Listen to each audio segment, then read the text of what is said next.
Ida Reddit story. I never thought helping my sister would put me one signature away from financial ruin. 3 months ago, I agreed to co-sign a commercial lease for her new boutique. She told me it was temporary, just until her business credit improved. She said it was just paperwork. She said I wasn't actually responsible unless something extreme happened. I believed her. She's my older sister. Growing up, she was the confident one, the risk taker, the one who convinced our parents to let her study abroad. I was always the cautious one. Stable job, savings account, no debt. So when she said this was her big break, I wanted to support her. The lease was for a small retail space downtown. Rent wasn't small, but she showed me projections, sales forecasts, a business plan. She even had a lawyer draft the contract. What I didn't realize at the time was that my name wasn't just a backup guarantee. It was primary liability if she defaulted. I found that out 6 weeks later, when I received a certified letter addressed to me. Not her. Me. The letter wasn't dramatic. It was clinical. Notice of breach. Her rent payments were 47 days overdue. The landlord had attempted contact multiple times. According to the contract, if the tenant failed to cure the breach within 10 days, the guarantor, me, would become fully responsible for the remaining lease balance. Remaining balance. I called her immediately. She didn't pick up. When she finally called back, she sounded irritated, not panicked. She told me business was slow at first, that landlords always send those letters, that it was just pressure tactics.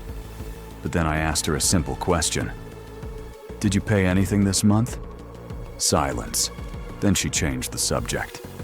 That's when something shifted in my stomach. I drove to the store the next day. It was closed. Not closed for lunch. Closed. Lights off. No inventory on display. Paper sign on the door. Renovations. Except nothing inside looked renovated. It looked emptied. I called the landlord directly. He wasn't aggressive. He was exhausted. He told me she'd been late every single month, that partial payments bounced, that suppliers had shown up asking about unpaid invoices, that the business account had been drained. And then he said something that made my hands go cold. She signed additional vendor agreements using your name. I didn't understand at first. He explained. Some supplier contracts listed me as financial backer, personal guarantee, attached copy of my signature. I never signed those. I only signed the lease. He emailed me copies. It was my name, but it wasn't my signature. That's when this stopped being about helping my sister. This became fraud. I confronted her that night. She didn't deny using my name. She said she had to. That vendors wouldn't approve without stronger credit, that she intended to pay everything back. She said I was overreacting. Overreacting. There were now over $86,000 in liabilities tied to me. If the landlord terminated the lease early, I would owe the full remaining term. If vendors pursued collections, it would hit my credit. If I didn't respond to the breach notice, they could file suit. I asked her one last question. Did you ever plan to tell me? She said she didn't want to stress me. That was the moment something inside me broke. I hired an attorney. He was blunt. I had 2 options. 1, negotiate and absorb the damage quietly to avoid family fallout. 2, file a fraud report, dispute the forged agreements, and formally separate liability, which would likely trigger legal action against my own sister. If I chose the second path, there was a chance the landlord and vendors would pursue her directly. There was also a chance she'd face criminal charges. I didn't sleep for 2 nights. My parents called me selfish. They said businesses fail all the time. They said I was choosing money over family. But this wasn't about money anymore. It was about being used. I filed the dispute. The landlord's attorney froze the lease enforcement while documentation was reviewed. The vendors escalated.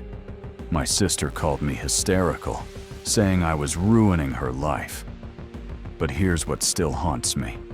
She never apologized. She only said, "You could have just helped me fix it." 2 weeks later, I was served.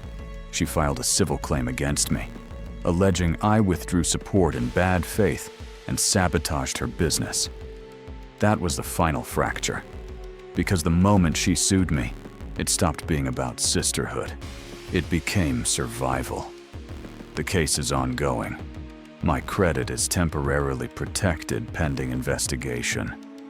The forged contracts are under forensic review. Our parents aren't speaking to me. Family gatherings stopped. I don't know if she'll face charges. I don't know if I'll recover legal fees. I only know this. If I hadn't opened that certified letter, I might have lost everything quietly.